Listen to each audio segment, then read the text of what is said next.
Good evening, everyone, and welcome to our 8th virtual artist talk in our ongoing series presented as part of Nexicom Presents Fourth Line Theatre at Home and our Epic Women's Directing Project, which focuses on the lives and careers of Canadian women working in theatre. So excited to spend some time today with the amazing Theresa Tova, but before I do, I have a few things I'd like to say. First off, I want to acknowledge that I am live streaming to you from Treaty 20, Michi-Sagic territory, in the traditional territory of the Michi-Sagic and the Chippewa Nations, known as the Williams Treaties First Nations, which include Curve Lake, Hiawatha, Alderville, Scugog Island, Rama, Beausoleil, and Georgina Island. The area in which Fourth Line Theatre is situated is called Nojijiwanon, Ojibwe for place at the end of the rapids. The shores of the Odenabe River were a gathering place for Indigenous people. Odenabe, or Otonabee, means river that beats like a heart. We respect the treaties of peace and friendship and are thankful for the generosity of the Anishinaabe people in sharing their land with us. We would like to pay our respects to the elders, past and present. We would like to acknowledge that the Williams Treaty First Nations are stewards and caretakers of these lands and waters, and that they continue to maintain and carry out this responsibility for those here now and for future generations to come. Secondly, I'd like to acknowledge our season sponsors, Nexicom, for their continued support of Fourth Line Theatre, and Exit Realty as our major sponsor, and Supporting Roles Interactive Training for being the sponsor of our Epic Women's Directing Project. Thank you all. Some housekeeping notes. I would just like to let you all know that your audio is muted. If you would like to submit a question to Theresa or I, we'd be happy to answer your questions during the Q&A session after the talk. To ask a question, simply click the Q&A button on the menu at the bottom of your Zoom video window. You can type questions and our host, Lindy, will collect them and give them to us during the Q&A. Also be aware that if you mistakenly exit the webinar or have any technical difficulties, you can simply re-enter the webinar by clicking on the Zoom link we sent you. You can get back the same way you arrived. And be sure to follow our social media, e-blasts, and visit our website to register for our upcoming events. This Friday at 8 a.m., I will be sitting down with Leo Groark, President of Trent University, as part of the ongoing Friday morning business breakfast talk series. I'm very excited about that. You can also visit Fourth Line Theatre's YouTube channel to view all of our virtual events after the live presentation.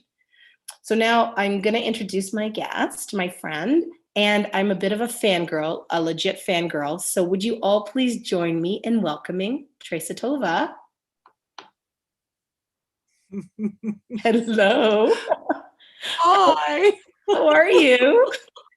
I think we're mutual fangirls. I don't know. Well, we're gonna keep a competition, and I'm gonna prove to you by the end that I'm more of a fangirl of you than you are of me. And I can totally prove it.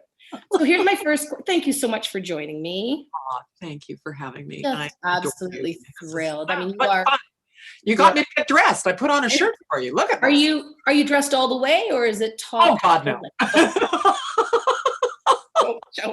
Don't show me. I'm just curious. I was on a call the other day, and the head of a major, well, she did it in front of 600 people or more. I should say who it is, but the head of the CMF actually stood up and showed us her My Kitty pajamas. Yeah, there's going to be a great reckoning at some point when we all have to try to put actual dress pants and jeans back on. Oh, yeah. I'm just saying. Yeah, just saying. Okay, so I always get a bit overwhelmed in the first few minutes because I have so much to talk to you about, and it's a short amount of time, but I'm going to just dive right in. So my first question is, when I first knew of you and saw some of your work, we're going back to sort of 96, 97 range, you were Theresa Tova. And then when you came to Fourth Line Theatre in around 2007, and you originated the role of Doris in Alex Push-Golden's The Right Road to Pontypool in Workshops for us, and Paul Soules was Harry. Oh.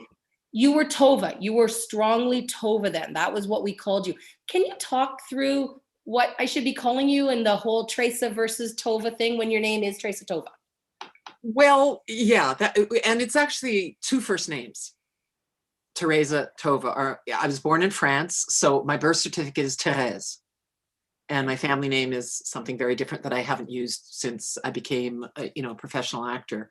I chose to use my 2 first names. So my parents gave us all Christian Catholic names after the war to hide that we were Jewish. And so I chose to use Tova as my second name, even though it's my first name in Hebrew. And then when I was doing a show at for Tapestry New Opera, I was doing Still the Night, and I would get checks back then, not direct deposit, but in envelopes, and the accountant would write La Tova on them, and I just fell in love with it. And everyone mispronounces my name. They say Theresa, Terry. I can't stand it. And so people don't know how to say Teresa. So I just loved it. And he started calling me Tova, and it stuck. I just thought nobody can mispronounce Tova. That's perfect. So I'll call you Tova tonight. My friends call me Tova. Okay, well, I'm just going to assume that I can do that. But my Yiddish name is Tobe. And that's what I grew up being called in the home. Tobe? Tobe. Or Tobela, little diminutive. But anyway. Tobela, yeah. I had a friend here in Peterborough. She's passed away now, and I used to call her my little Ricola. She was in her 80s, and I'm not Jewish, but she's Jewish. And she said, why do you call me that? And I said, I don't know, you're just my little Ricola. She said the only other person in her life who ever called her that was her mother. I know it, but there is a thing about putting the Icola on the Ella, which makes it a diminutive, which means a cutie pie or a little one, a young person. Yeah. Okay. Kimala, exactly. That is me. I'm not so much a little one though, but neither are you. That's why Kamala works for Kamala Harris, right? Oh yeah. The pun on the Mamala and Kamala. Yeah. I love the Mamala thing. An endearment. It is. It's lovely. Okay, so talk to me. You were born in France, in Paris, France, right? You just alluded to that. 4e arrondissement. And you were in the 4th arrondissement. And well, I'm just translating for the people. This was bilingual. Okay, never mind. I don't actually speak, but I have a French passport, which is great. That's great. So you were born, quite a bit after the Second World War, but how does the family go from Paris, France, and maybe even the bigger question is why, to Calgary, Alberta? Oh, I know. It's just the immigrant story. On my mother's side, no one survived except my mom and one uncle who ended up in Boston. On my dad's side, 7 brothers and sisters, and they all survived the war. And they all found their way to Paris through many, many horror stories during the war, but they found themselves in Paris. My parents met there, even though they were both Polish Jews, and they got married. They lived there for 10 years, had 3 children. I was the last of the 3 that they had then. And one of the younger brothers, Leon Oliver Sholem, you say rest in peace, met a girl whose family had moved to Calgary, Alberta, and he moved with his bride, and then slowly all 7 families moved.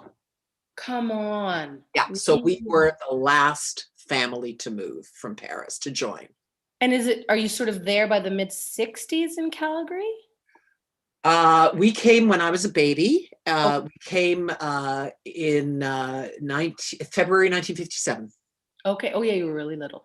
Yeah. Oh no, I was a baby. Yeah. So, and I'm just. My mother cried for 20 years. Like seriously, imagine moving from Paris to Calgary, Alberta. How did your dad convince her to do it then? Like, I think it's probably like just a matter of loss and needing to belong. And there was so much loss during the war that she married into a big family. And why would she give up having family? And did she love having all that family in Calgary on your dad's side? It was a complicated relationship. It was. I shouldn't laugh about it, but I love my auntie. There's only one aunt left, Auntie Leah. She still lives in Calgary. I adore them, and 21st cousins and big families, events growing up, but immersed in Yiddish culture and Yiddish day schools and big family bar mitzvahs and weddings and everything. It was good. I had lots of cousins.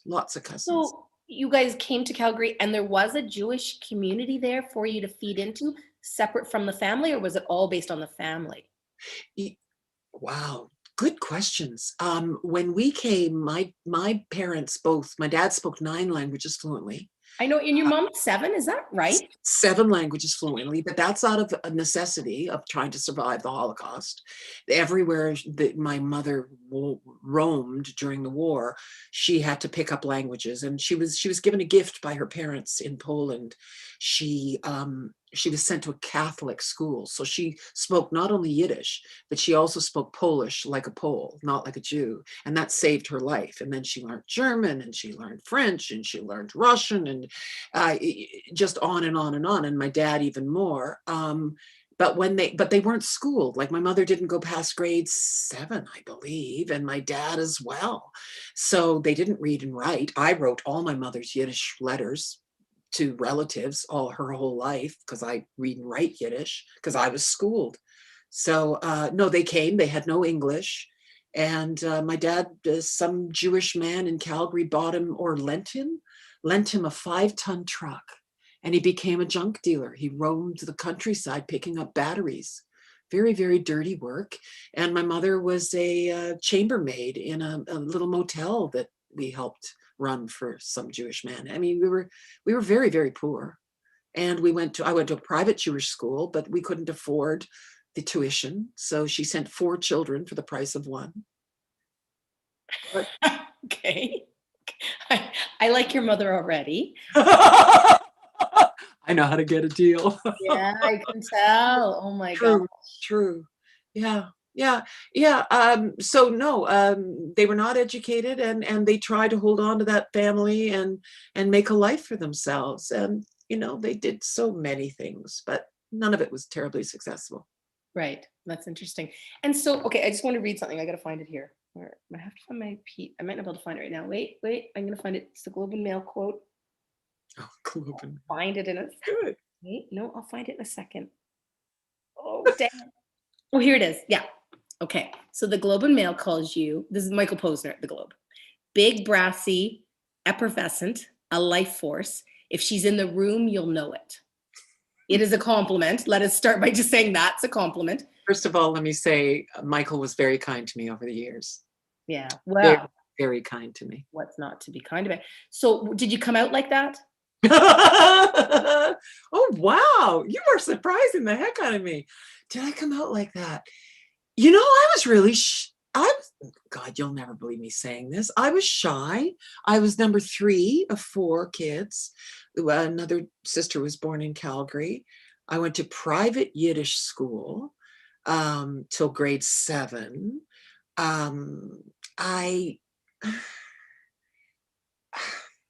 There's something about being in the milieu of, girlfriends who all have doll houses, huge Mattel doll houses and Barbies. You think I'm still bitter because I never had one, and there was always this feeling of you're kind of less than others. And I wasn't, a cute little girl. I always had this handsomeness about me, and I never thought I was pretty. And I was smart. I actually worked really hard at school and did very, very well. But no, I wasn't brassy. I had a high school drama teacher who took me under his wing, and he had me play Cleopatra in grade 12 as a going away gift because he wanted me to feel beautiful. And so I know that you played in a Holocaust remembrance play when you were 10, it's a terrible story of what they had you do, the character. And then you were playing in like private clubs when you were 17. Strict clubs that didn't allow Jews, yes. Yeah. So, but it was that moment, the playing of Cleopatra, that kind of makes you kind of. By the time when I got to public school, all of a sudden you had to choose whether to do music or theater. They gave you these electives going into grade 7. And I chose theater because of that play when I was 10 years old, doing that monologue in a Holocaust piece. And we ended up doing it in front of the whole community. And I was in grade 10. I was in grade 5. Yeah, it was amazing. And I think it was because of just subconsciously having all that weight of who my mother was and my mother's journey from Warsaw and losing everybody and knowing the tears that existed in my household, that I, at a very, very young age, even 10 years old, could access emotions really easily and could live in them. So I had this aptitude that all of a sudden I was very successful doing that early on. And Ken Diba, remember Ken Diba? No, I don't know, but tell me. Playwright. And when I was in grade 11, 12, I went to these theater summer programs by the province of Ontario. And they would bring the artistic director of the Bristol Old Vic over, and Ken Diba was there. And we would study theater for 2-3 weeks, sleepover kind of drama camp. And I came back to town and he called and said, Tova, I don't know why, but I can't stop thinking about you. He didn't call me Tova then, he called me Theresa back then. And he said, but I'd like you to come. I want you to read this part of this play I'm doing, and no promises, but I'd love you to look at it. And I was 17 years old. And I went, oh, okay. And I arrive and the whole cast there and we read it and I get a bunch of laughter. And it's Paul Zindels and Miss Reardon Drinks a Little. And I'm to play the 45-year-old neurotic high school counselor. And the woman playing the young ingenue is 20, 30 years older than me. So, yeah. Anyway, long story short, I got the part. He had to get permission from all the adult actors. And I guess who played my husband? John Morrell. No. John Morrell. That's where I met John. Wow. And so I mean that was my first professional gig. Wait, and you came from Calgary to Ontario, or this is all? No, that was all in Calgary. All in Calgary. And then when I decided to audition for theater school and make sure that whatever this was that I had that I was really enjoying doing, that I would have some stability and some technique maybe to rely on, and decided to audition for theater schools. I got accepted into the University of Alberta, the BFA program. National Theatre School put me on a waiting list, and U of A got me. And I turned down 5 professional gigs that year. I was 17. After I did that show, I had 5 offers for other shows in Calgary, but I decided to go and take some training instead. Maybe you did some part or all of the BFA program at U of A? Good for you. I did all 4 years. Most people don't get this out of me. I did all, not that I hide it, normally they don't ask. I did all 4 years of the BFA program, but I had a very lascivious teacher who shall go unnamed in my 2nd or 3rd year theater history class, who I rebuffed his sexual advances and he failed me. Well, we're going to put a pin in that because we are going to come back around to Me Too. Well, but what I'm saying is, so in my 4th year, the dean called me in and said, just register for the class because you failed and you can't graduate, and just register for it and we will pass you. You don't even have to attend. And we'll sort this out for you. And I was at that point too proud of myself. And I said, no, just reverse it. I'm not doing it. He messed up, not me. And so I have not officially graduated, no. That's so interesting. Has it ever bothered you? I mean, it has never affected your career, but is it ever a thing in the back of your head, or you don't? My husband, Bob, at one point he reached out to U of A and asked them if they would give me an honorary degree, because they were giving them out that year. I think to Paul Gross they gave one, and he thought they should do for me as well. But no, I didn't care. Did your parents keep were they observant with their religion, or were they more social? Absolutely not. No. So My no. mother fed me bacon and eggs on Yom Kippur morning, the Day of Atonement, when you're supposed to be fasting, not made up. This is an absolute true story. She would feed us bacon and eggs, take us to a conservative Orthodox synagogue where the women sit up and the men sit down and go, don't breathe on anyone. That's what it would be. It was ridiculous. That's wonderful. Yeah. So I want to ask about your voice. I mean, your voice could literally like melt butter. It's so incredible. And then you have this extraordinary singing voice. Now, what is your range? Are you a contralto? Dramatic soprano. Oh, okay. Believe it or not, I always thought I was an alto living in that dramatic voice. Yeah. But then when I eventually started training, because I was doing musicals and I don't read music and I'm not trained and I'm not that good a singer. I'm a good faker. I'm a good actor. I can act like I can sing. But anyway, I've had a singing career. But I started studying and all of a sudden I found that I had a 3.5 octave range, which is crazy. Yeah, that's I amazing. always, and I know what it's from. It's from starting acting so young that I was always pitching my voice down to sound older.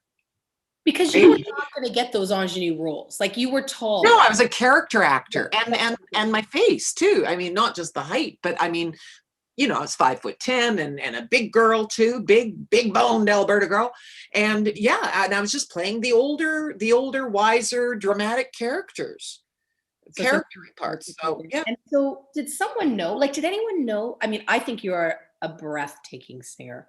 Like it is amazing. And you have done so much cabaret, both in English and Yiddish, which I want to talk about. So you are a singer, but did anyone know what a voice you have?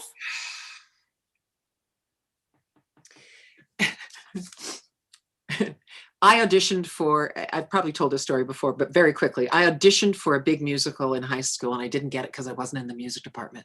I wanted to play Reno Sweeney in Anything Goes. Right. And so I was in the chorus. So I learned all these Cole Porter tunes. And one summer I was with Jack McCreath and a bunch of people at some theater party for some reason. I guess through this show I was doing, it must have been. And we were all imbibing a little bit. And somebody sat down and started playing Cole Porter tunes. And I started belting them out. Because I was in the chorus, I knew those tunes and I was proud to show them. And the next thing I get a call offering me the part at a Stage West show to do a 5-hander, very elegant musical of a review of Cole Porter music. And I knew nothing, to the point where they partnered me with this wonderful opera singer, and my ears were not trained. Nothing was good yet. And they gave me all the Joanne Worley bits, all the comedy shtick, and doing all this crazy stuff and there for the laughter. And that's when I got my first reviews that called me voluptuous and all that. All of a sudden it turned into this like sexual thing. Weird. And he would hit notes when we were doing 4-part harmonies and make sure I was on my note and then go on to his, like just to help me hear things. They were so kind to me. Wow. It was amazing. That is amazing. So amazing. And then it just didn't stop. It's weird. I'd go in and just act that I could sing it. I didn't know what style I was. I didn't know anything. My first job in Toronto was playing Bloody Mary in South Pacific. You could never do that now. And God, I shouldn't have done it then, but who knew? It was a different mindset. Mm-hmm. Salome Bay auditioned for that part and I got it. Wow. See, I think you cut down your singing a little bit. But after a while, when you do it as much as I've done it, I've toured the world singing. I've got, 3 CDs. I know. I've auditioned and gotten jobs in Broadway shows. It's okay. I can sing. I do know that. But I need help singing. And I admit that to anybody who works with me. My ears are okay about the second day. But, I'm not going to be able to sight read. You need to help me figure out where I am. And then once I have it, I'm great. Wow, that's amazing. So how were you kind of imagining you'd stay in Calgary for your whole career and work as an actor? Was this just going to be a little thing? Like, tell me about that next step after almost getting your BFA. Well, I knew I wanted to be an actor at that point, going into the BFA program, against my parents' wishes, actually, by the way. They told me. Can I just ask you, your mother was intense from all bit of understanding I have. Makes me look like a wallflower. How did you go against her, Tova? How did you do it? You know, it was interesting. She's this she was, because she's not with us anymore. She was this crazy mix of, go, I'm telling you what I think, but go ruin it for yourself. You know, she doesn't physically stop you, but lets you know in no uncertain term, you'll do this on your own. And actually told me some horrible things at the time, said that I would never make it because I wasn't beautiful, and that the only way I would make it, it would be sleeping my way to the top, and that she knew me, she knew I would. And I was a virgin when she told me that. Right. So that's my mother. So you had to just ignore all that. And then what is that journey from Alberta and Stage West and Cole Porter to Toronto? What happened is there was these writers, Howard Rip, oh my God, and Howie Wiseman, who had co-written a show called Children of Night about Janis Korczak, and he was a doctor who saved, he didn't save it actually, well, he brought in hundreds of children into his care in the middle of the Warsaw Ghetto.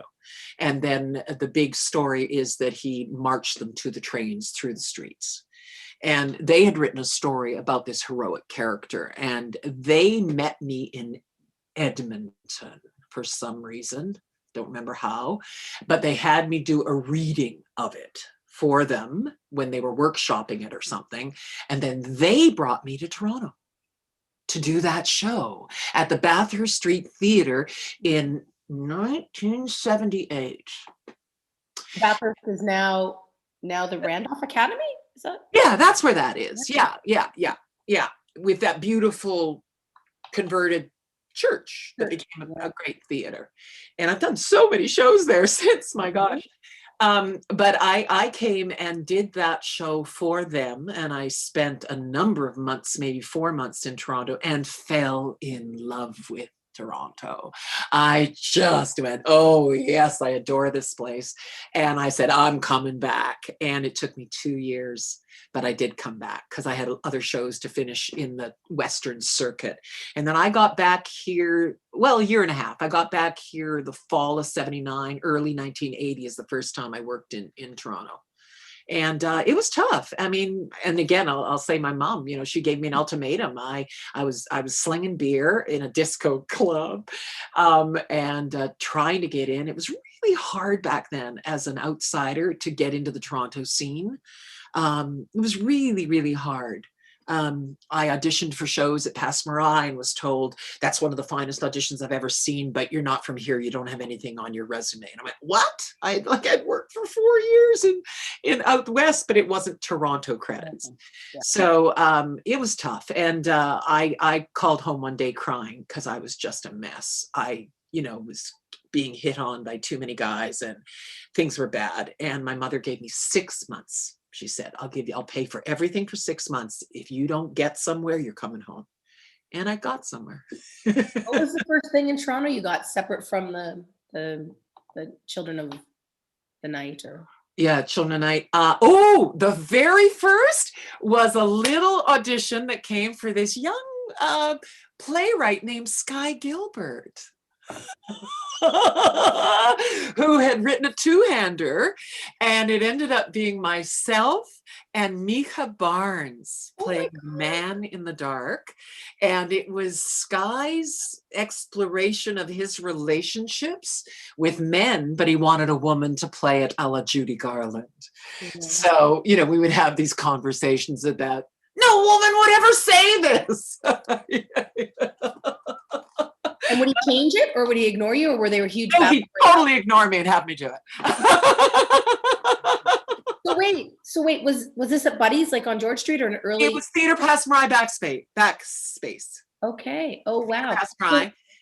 And then I got, believe it or not, my first show at Limelight, Bloody Mary, and I was just aghast at the casting systems here. I mean, I got the show and they offered me horrible money, and just horrible money. I'd never seen that ever before.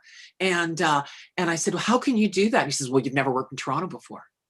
So I actually said to Adolf Thoman at the Limelight, I actually said to him, well, then I will take this job, but you're going to make me a deal that once we get my reviews in, you're going to renegotiate my contract.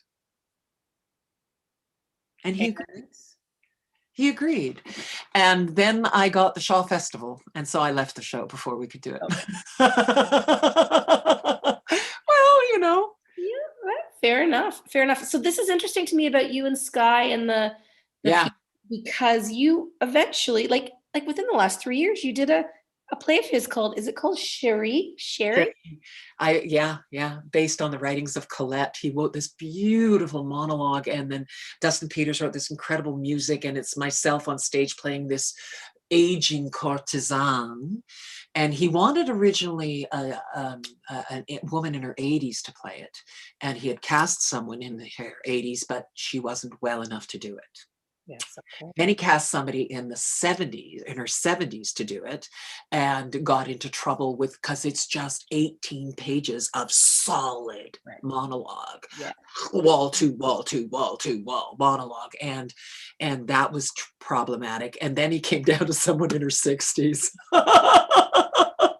to play the aging courtesan.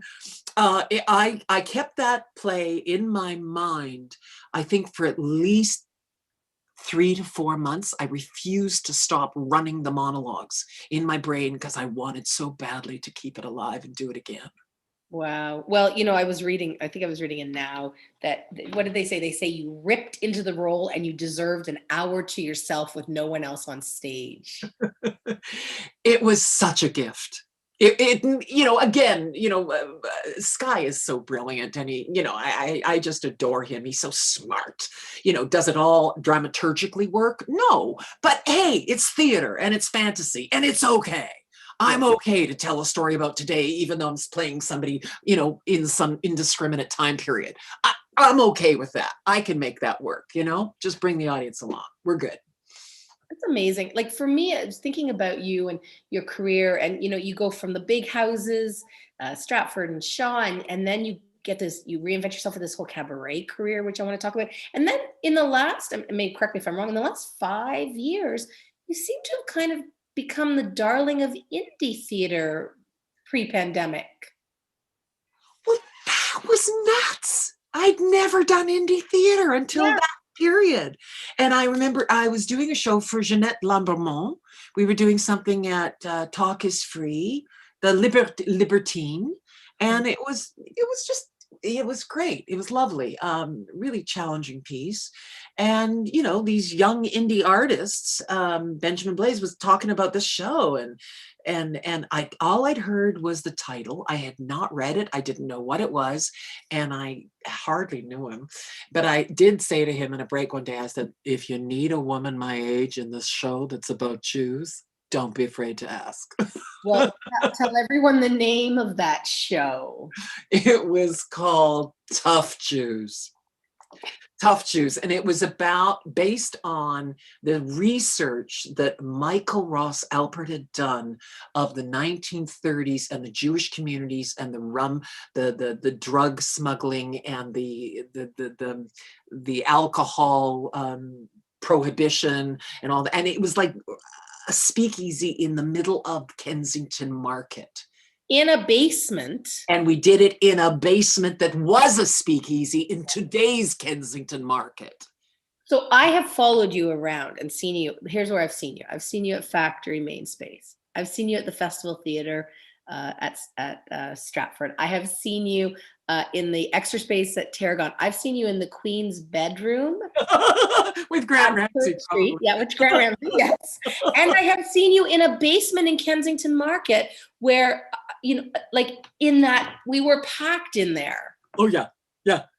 It was completely immersive theater, would you call it? I mean. Yeah. Well, a homeless man came into the theater in the middle of the show and sat on the stairs and was slightly disruptive. And I was, a couple of audience sections away, and you guys were almost in the round working. And I was like, this is my nightmare, because I feel compelled to go and deal with him because of my work as a theater producer. But I was like, no, Remember, you're just an audience member. Someone else has to figure it out.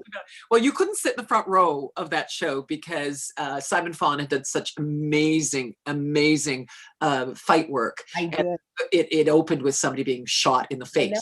I know. I sat on that one side in the front row. So the people in the front row got blood splatter. Well, I sat on the side right by the staircase where you came down. Oh, okay. I loved that entrance.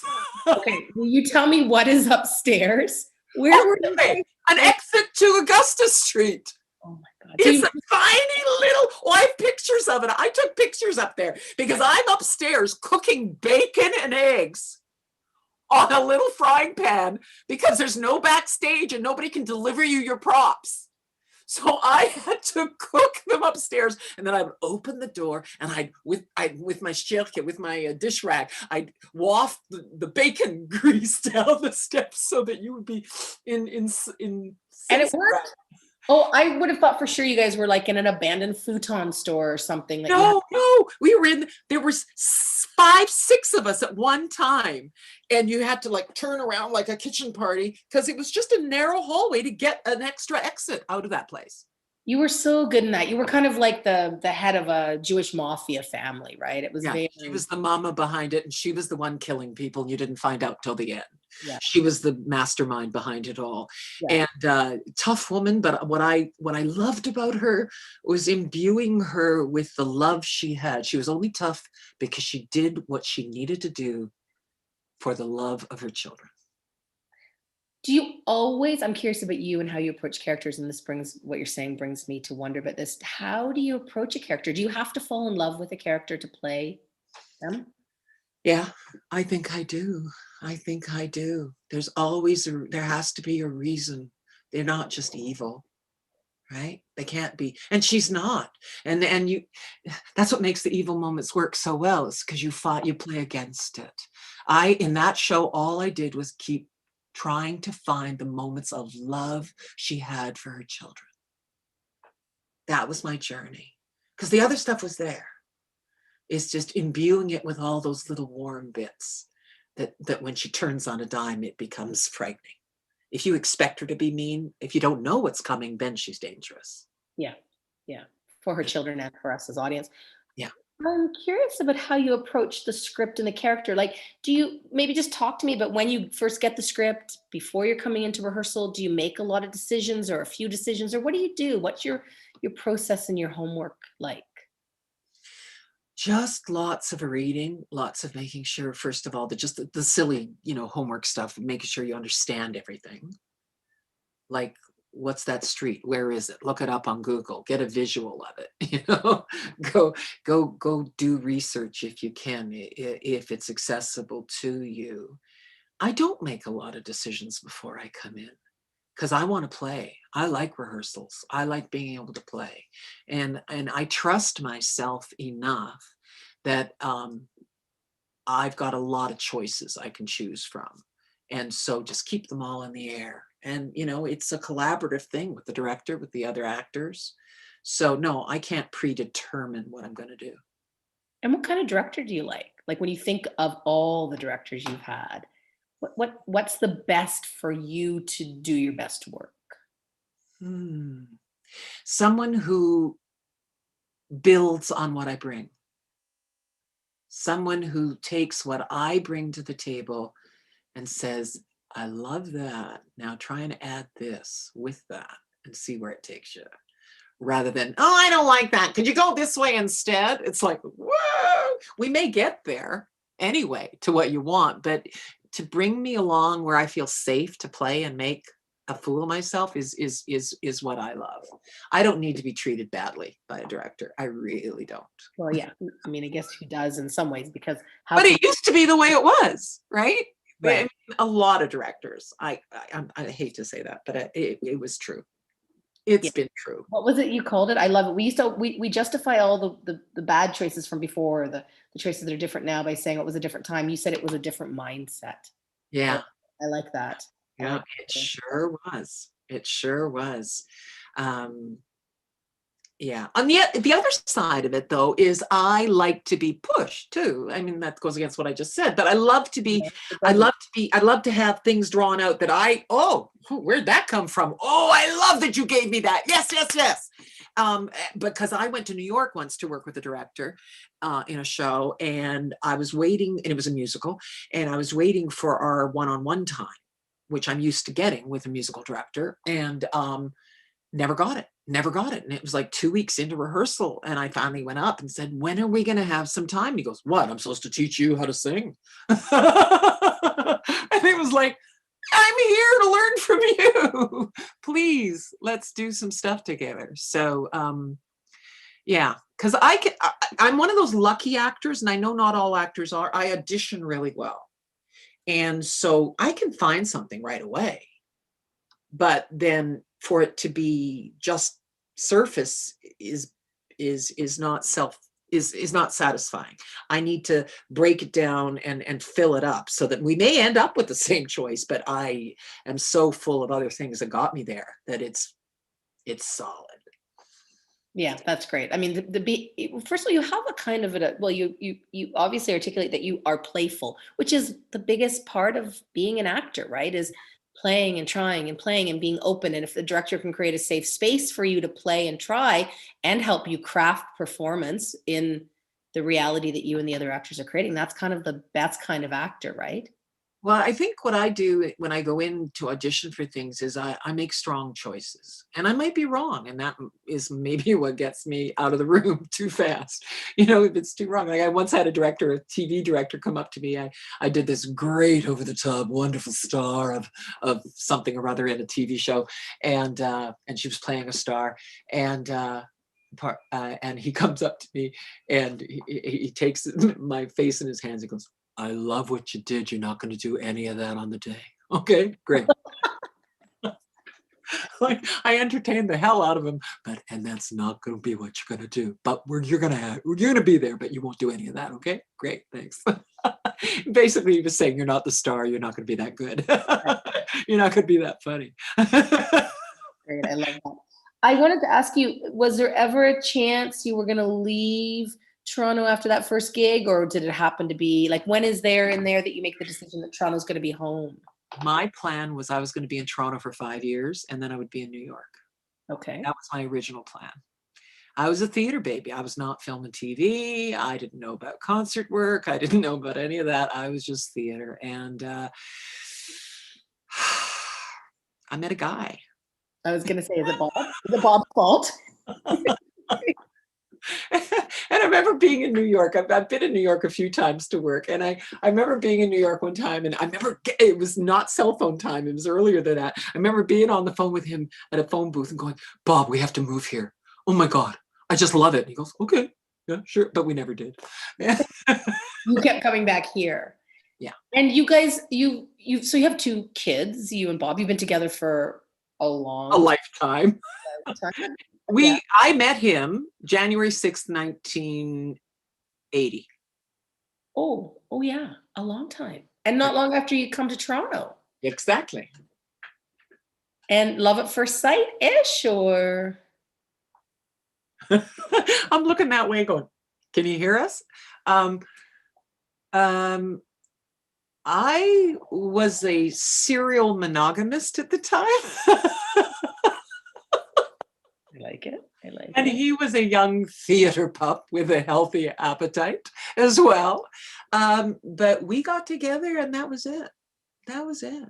I mean, was dating 4 guys when I met Bob. Wow. And just having a good time, you know, as a young woman in Toronto. Mm-hmm. And by the time we went on our first date, I had said goodbye to all 4 guys, told them I'd met somebody who hadn't even gone on a date yet. I just met him. Wow. And I got rid of everybody because I somehow in my being, I knew that if he asked me if I was seeing anybody, I wanted to honestly say no. You didn't want to lie to him. I like that. I like that you had that feeling that you didn't want to lie. Yeah. And I wanted to be unencumbered so that if there was somebody here that we could actually see what happened. And he's an IATSE carpenter, yes? Yeah. When I met him, he was doing theater. He was the stage manager, technical director at Theatre Passe Muraille.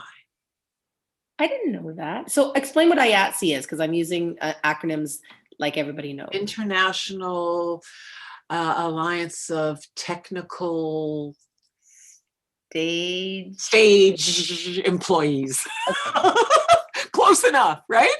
IATSE. They do the carpentry, the paint, there's IATSE camera, there's IATSE food, the crew on film and television sets, and the crew, the running crew in theaters, in the big unionized theaters as well. But that's a different look. All the Mirvish houses, Soul Pepper now, Canadian Stage with the Bluma and Jane Mallet. Yeah. All the city-owned theaters in Toronto, for sure. And have you guys, so you live on the Danforth, we won't say where, but I used to live on the same street as you when I first came to Toronto in 2001 for like 4 You lived on Colleen Dewhurst Boulevard? I did. Oh, there you're telling people. Yes, I lived on Dewhurst at my girlfriend's place next to, the CBC guy that writes the books. Oh, Lyndon McIntyre. Yeah, right next door. My girlfriend, they're like 3 apartments in that one house. Oh, I know it well. Yeah. I know it well. Yeah, there's been a lot of changes on the street. They're building an exit to the subway right on our street. What? Like to Donlands? Donlands subway will have an exit? On Dewhurst. Oh, wow. Exciting times from that point of view. I love this. I am so curious because I want to talk a bit about your writing. I want to switch gears to talk about your writing. And have you always written? Ultimately, I've written 3 shows that have been produced. Right. But the first show that I wrote was just this need that I had to write about my mother's life. And I would tell these stories at dinner parties and cocktail parties and with my girlfriends and this and that. And they'd always be fascinating to people. And I realized I need to do something with this. And the first thing I did was for a rhubarb festival or one of these smaller theater festivals. They asked me to host one of these events. And I said, because they were going to have all these creators, all these writers come with just the beginning ideas of their writing. And I said, well, can I do one too? And I forced myself to do my first monologue about this story I wanted to explore. What was it like? Do you remember what it was like to sit down and write the first of that work, which I want to talk more about? Yeah, it was very emotional. You know, my childhood was not easy. So it was exploring all of that and then going, well, what do you want to say about it? As opposed to what are you feeling? And I just, at one point, it just had to be me and a bottle of sherry. I was drinking? Was it sherry or bourbon? I can't remember now. Gosh, help me. I remember the shape of the bottle because I'm not a big hard drinker, but I did have a bottle there and I felt that was the writerly thing to do. And I would pour myself a drink and that would calm my nerves and it would allow my memories and my emotions to go. And I would write half in Yiddish, half in English, and I would just talk out loud and write, and just get stuff out. And then when when I realized I needed help doing it, I talked to Anna Englund, and she came and listened to my stories, and that whole Theatre Passe Muraille crowd, of the collective creation. And she listened. She said, "Yeah, we just need to weave them together, Tova." And I got my first grants, and I hired Liza Balkin, and we got in a room for 2 weeks with Anna Englund. I told the stories.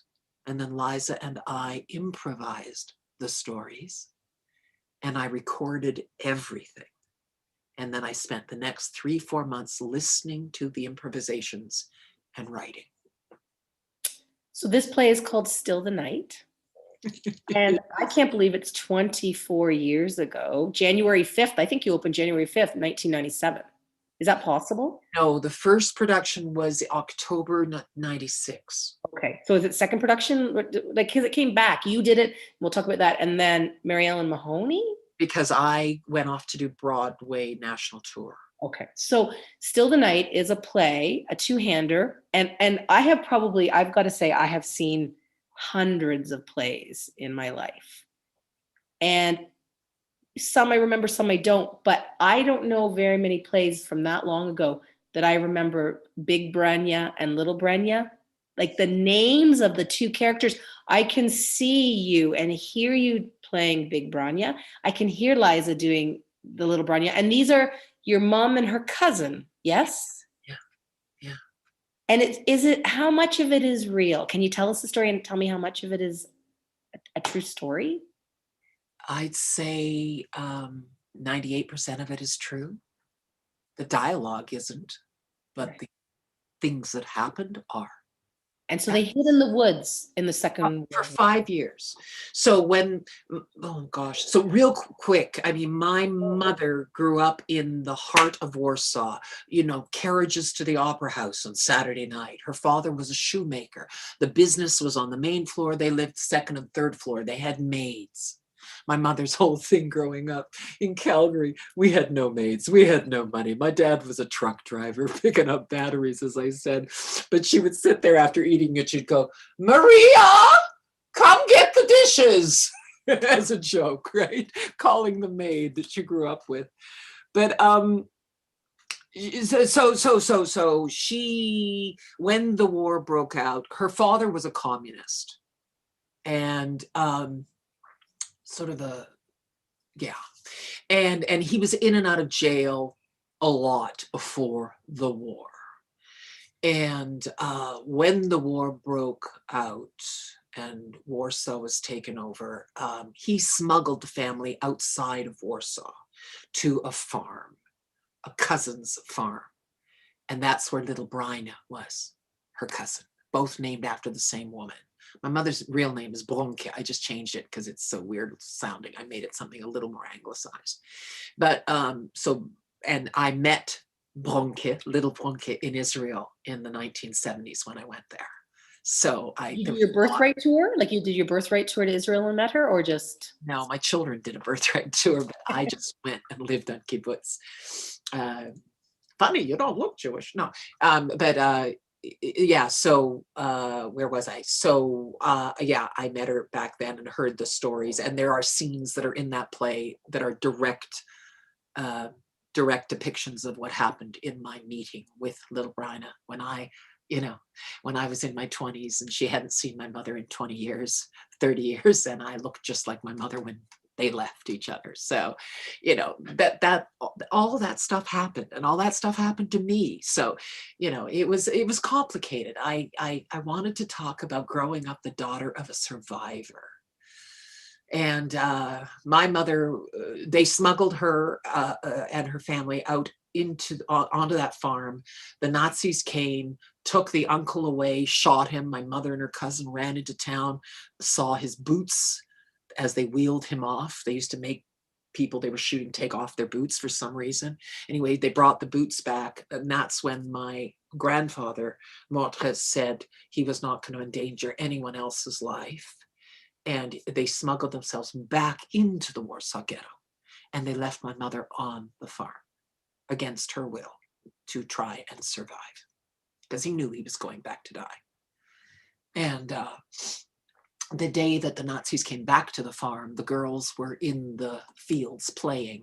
And when the Nazis came up the road and took the rest of the family, they ran into the woods. And that was the beginning of 5 years. And those girls grew up. They were 14 years old going in, and they were 19, 20 years old coming out.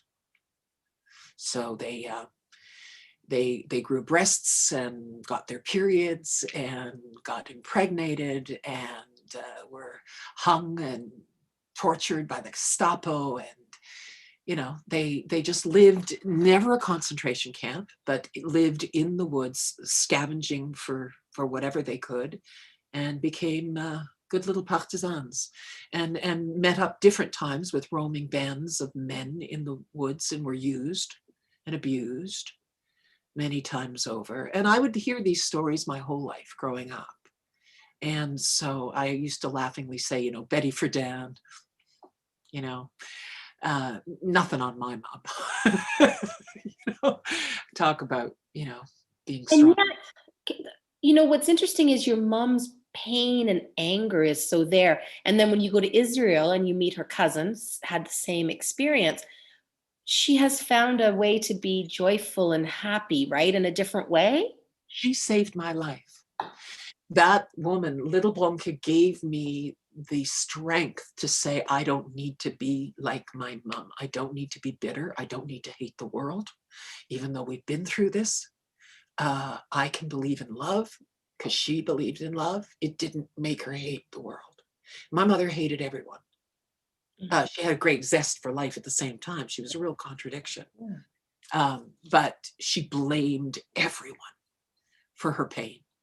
And little Blomke went back and faced her demons. She went back and got a degree in sociology in Poland, and then immigrated to Israel and met a man who she absolutely loved. My mother was not in love. She married a family that never really accepted her. I told you it was complicated. Mm-hmm. So there was a lot of pain her whole life. Her whole life. Yeah.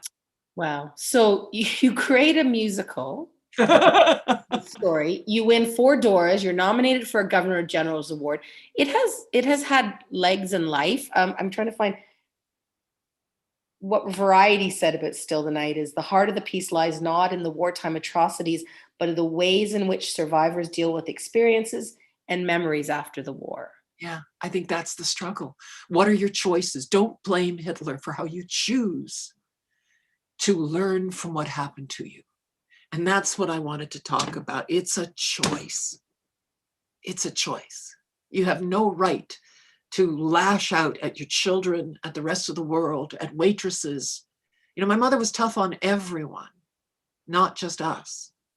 And I wanted to talk about that. I wanted to talk about the fact that being a daughter of survivors means you have to survive yourself.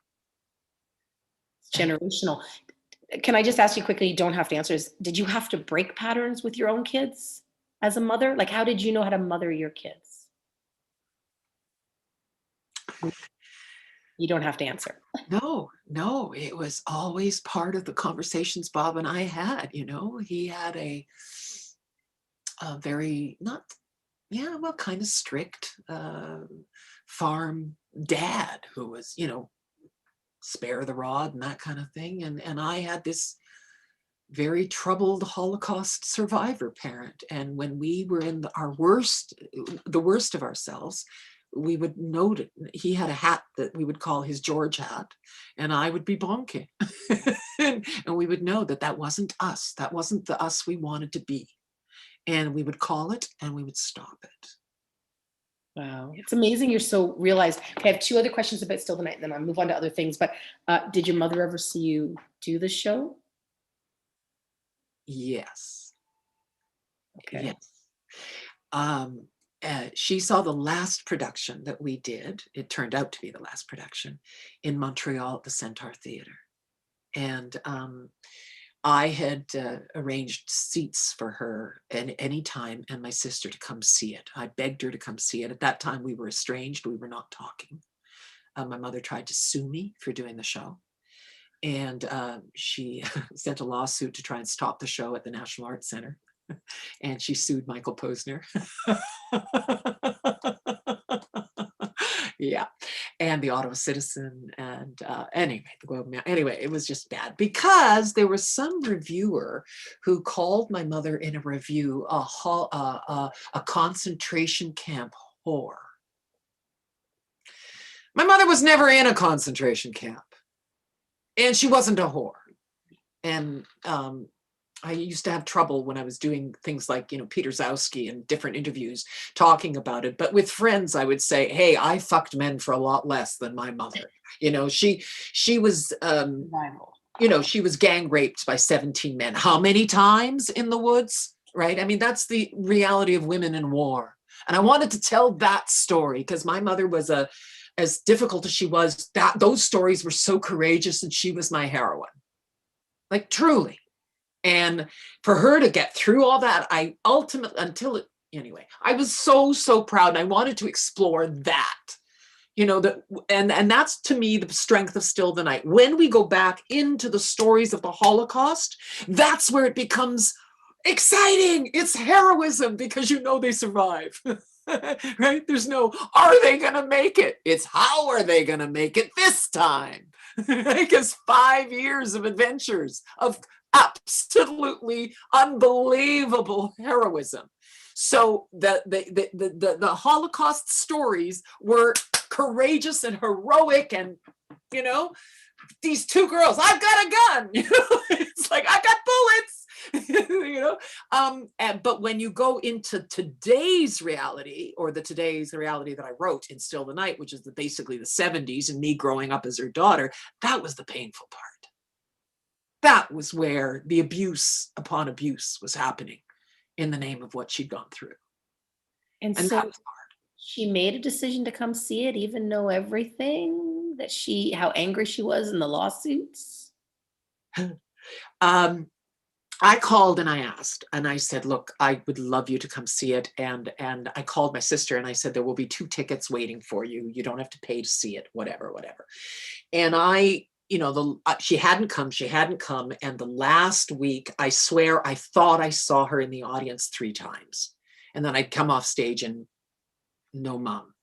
Like she wasn't there. I was just hallucinating. I don't know what. I was so fearful of, what it would do to me, what it would do to my performance. And then I come off stage one afternoon. I hadn't even given my mother a second thought. It was a matinee. I'd just done my show. It had gone so well.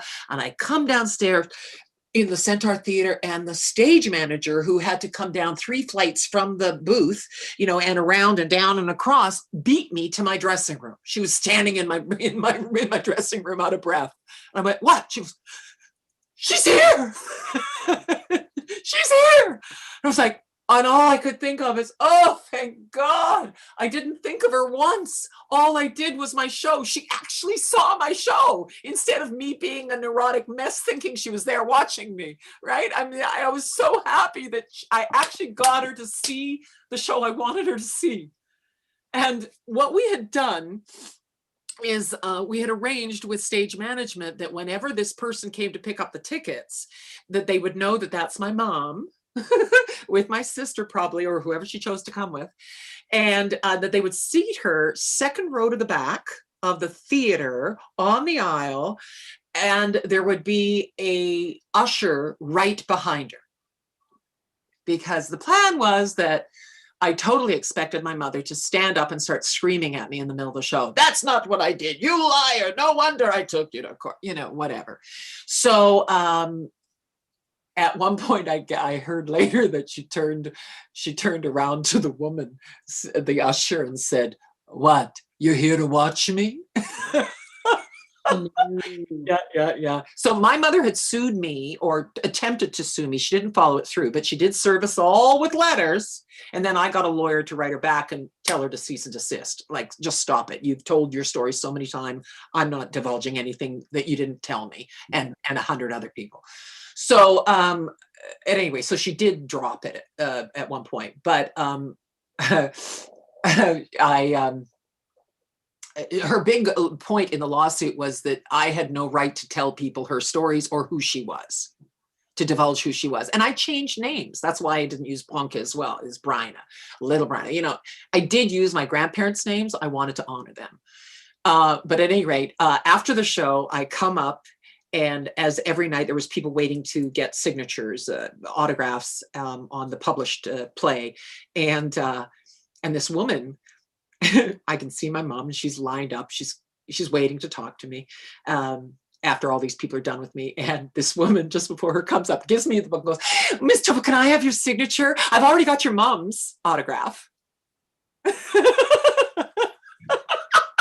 And like, she's close enough to me that I say to her in perfect Yiddish, "Du suchst allem wem du bist? You're telling everybody who you are?"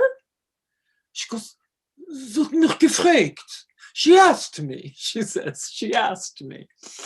So anyway, I get the story out of them is that during the play, I get it out of my sister, during the play, my mother is sitting in Yiddish talking to my sister saying, "This happened this way. Yes, this happened. No, I didn't do that. Yeah, this happened. Yes, it was just like that. I never pissed on her." like things like that. And I said, what do you mean I didn't piss on her? Because I have a scene where she cauterizes the wound on Liza's face, on little Brian's face that was going gangrene. And so my sister said to her, what do you mean you didn't piss on her? What did you do? She goes, I used a cup. Oh my God. So Because I had straddle. did she like it in the end?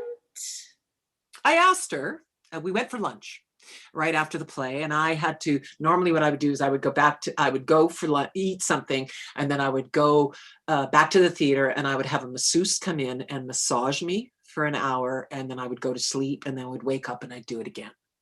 It's the only way I could get through it on matinee days. So I went for lunch in Old Montreal with my sister, my mother, and my dear friend Hindi, who was with us. And, she hadn't said anything over the whole lunch. Nothing. Oh, but she did say a couple of things. She said to my sister, she said, will Tova do rewrites? And she goes, I don't know, Mom, why? She says, because I never pished like that. I used a cup. I used a leaf, whatever, something to cup the urine, right? And then when I was about to leave to go get ready to go do the show, to go to sleep, to go do the show again, I actually said, I have to go now. Before I go, is there anything you want to say? How did you feel?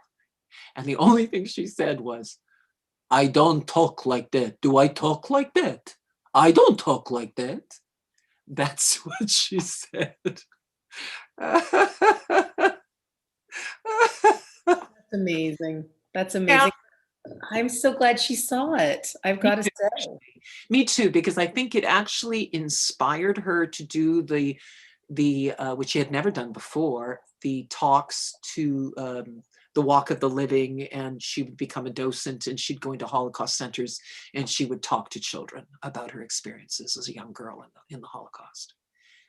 So she went from a woman who was embarrassed and ashamed and deeply, deeply wounded to being able to, have a presence for herself of education, which was, I think, important. And I think the play helped her do that. Good for you. That's amazing. Yeah, good for her. I want to switch gears and ask you about Ragtime and playing old men. And so you worked for Garth Drabinsky, yes? And survived, yes. You didn't do it on Broadway, you did the US tour? The US national tour, the A tour, where you're 3 to 4 months in every city. It's the way to tour. You do it for 4 years, or did I read that wrong? No. They did. I did it for 18 months. 18 months. I did it for 18 months. I came back and did Still the Night. Okay. Now it's interesting because I don't know. When I went into audition, I went and auditioned, and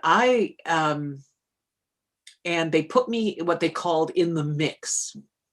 And it was a year, and then Livent, they closed it here in Toronto. I thought I was auditioning for the Toronto production. And then a year later, I got a call. I just done Still the Night in Calgary, in front of a hometown audience, which is amazing. And every day when I went on, I would envision doing it in front of major houses. I just really was putting it out in the universe.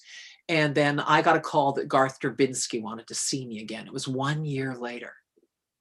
Anyway, I walk in, and we had won all these Dora Awards, 4 of them, and at any rate, we got into a fight at my audition.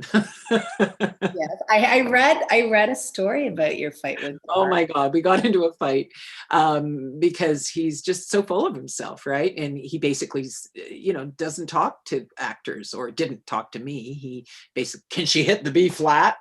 And, that kind of thing. And so I did a little party trick. I said, give me the B flat. He goes, no, Tova, don't do that. I said, give me the B flat. And he goes, no, so don't go here. And he takes, and we do scales all the way up. And then I go up about another half octave or whatever. And I just go up.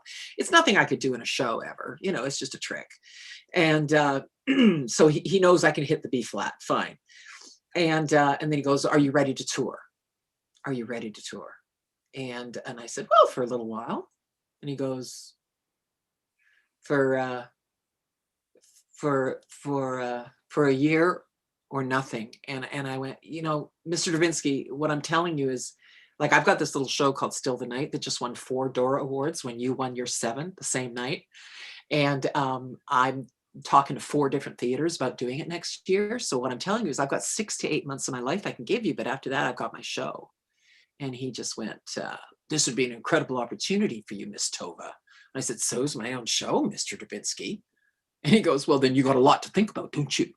With this attitude. And I went, well, you know what? I'll make you a promise. You actually offer me this job, I'll think about it. And I picked up my shit and I walked. And, well, he was just so rude to me when I walked in. Like, he was just so rude. He wouldn't even talk to me. I said, hello, Mr. Drabinsky. Congratulations on your Doras, I said to him. And because it was my picture in Ragtime, wins 7 Dora Awards, and my picture for Still the Night in the Star that day. And I expected when I congratulated him to say, oh, and you on yours. No, what did he say? And my 7 ovations, and kept walking. And then his assistant says, oh, those are the LA Awards, darling. And I went, okay. And that's how he started my audition. Right. I wasn't happy. You eventually did it. You did it for 18 months, yes? Well, yeah. And he refused to talk to me the whole time. No, what a piece of work. What a piece of work. So, yeah. So separate from that, which it doesn't surprise me that Garth was a piece of work based on everything we know now. What was it like to do a 1.5 year US national tour? You had young kids, one would assume. Did you have your kids? Yes, you had your kids. Yes. Yeah. But that was tough on us. It was tough on Bob. Going to New York to rehearse for 6 weeks with Frank Galati and the whole cast. It was, I was in 7th heaven. I was in New York. I was rehearsing a Broadway show in New York in a Broadway theater. That's what your plan. That was your 5-year plan in 1979. I know. And I felt like Mary Richards, and throwing the hat. And the closer I got to 42nd Street, the faster I was running. And it was just, oh God, it was amazing. And then I get in and I don't know anybody. Like nobody, but it's such a star system down there. You know how here we're companies, that's the way we relate.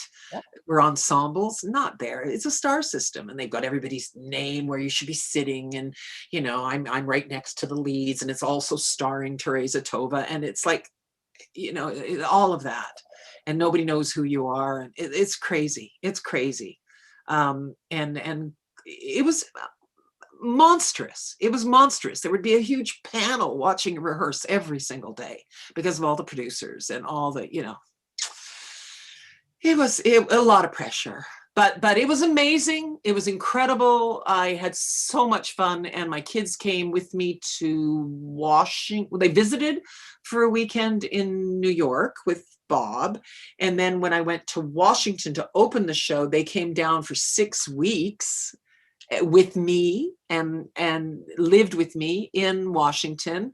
And I rented a very expensive place next to the theater so that the kids were within walking distance of me. And the Clintons, yes, in Washington. Is that yes, I performed for President Clinton, and I kept the dress. Okay.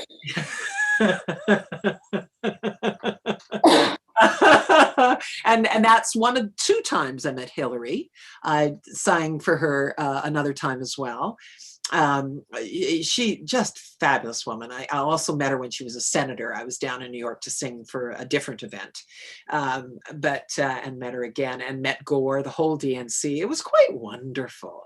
It was just exciting as hell. I mean, it was just, it was the time when you're doing little theater, and you're doing Passamarais, you're doing the Shaw Festival, which is big theater, you're doing Stratford. But when you're doing a big Broadway tour with a 40-piece orchestra and 65 choristers, and you go out on stage, and I only had a part that was 17 minutes long in a 2.5-hour show, by the way, playing Emma Goldman, but it was an important part, but only 17 minutes of stage time, for gosh sakes.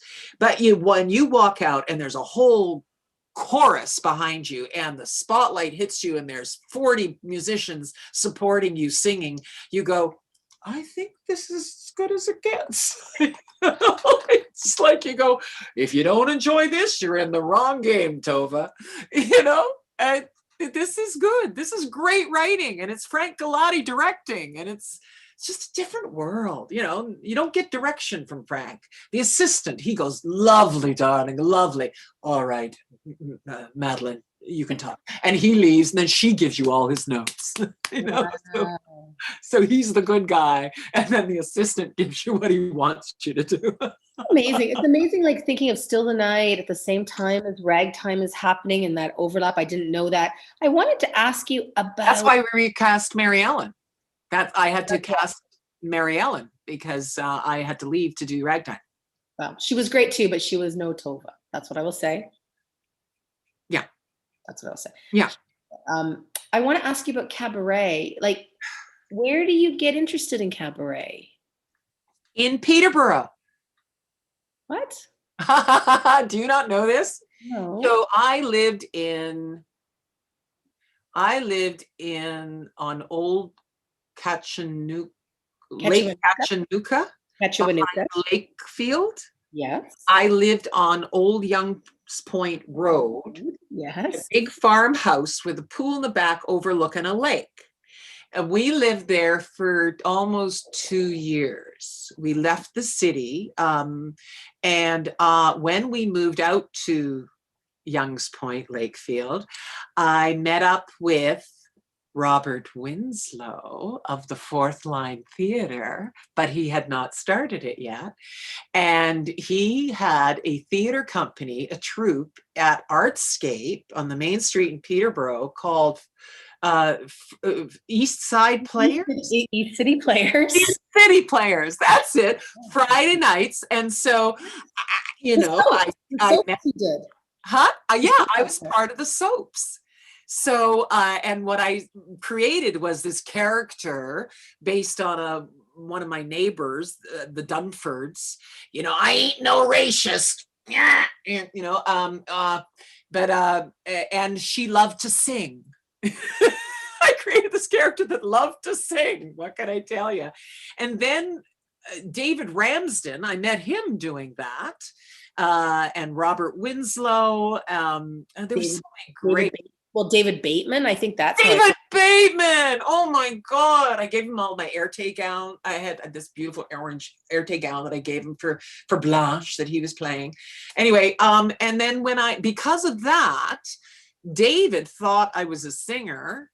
And when he was doing a series in Toronto a little later called Quiet Please, There's a Lady on Stage, he reached out to me and said, Tova, would you come and be one of my guests? And I went, oh my God. And I'd done theater, you know, musicals, but I'd never done just Tova on stage singing and choosing whatever songs she wants to sing. And that came full circle last year because we did something for the ROM, not the ROM, the School of Music, the music school. Oh, the Royal Conservatory? You and David? Meta. Yeah, David Ramsden did Quiet Please again with Tabby Johnson, myself, and Laurie Yates. Oh my God. I had no idea you moved to Youngs Point. Yeah. Oh, it was just fabulous. But then I got hungry to get back in the game and I wanted to do TV. Mm-hmm. I decided, and I walked into my agent and said, I want to do television. I want a job doing television. And if I can't get an audition, I'm going to leave you. I'm going to find a different agent. And he got me an audition in 2 weeks and I got the job. And was it ENG or was it something else to start with? ENG. It was ENG. So Marge, who I loved you playing Marge, for which you got a Gemini nomination and 5 years, right? 5 years on that show? 96 episodes. Wow. I call it my film training, my TV training. Because so you hadn't done any film or television before? Not much at all. No. Do you know, my only job I did really was when I came to Toronto and I wanted to be a member of ACTRA, the Film and TV Union. I was a member of the Stage Union, Equity. At the time, no matter what job you did, there was a reciprocal agreement and you could immediately join ACTRA. So I took a job doing a special business extra dancing girl in Danskins, doing a workout class for the King of Kensington. And that's when I met Al Waxman, Oliver Shaw. Oh, sure. Al came over and he was a real showman, and he loved, I'm not saying anything lascivious. He just loved, No. people. And he was just go, hey, how you doing, girls? How you doing? Hi. And I knew he was a Jew. So I started speaking to him in Yiddish, and he just went, every time they cut, he'd come back to me.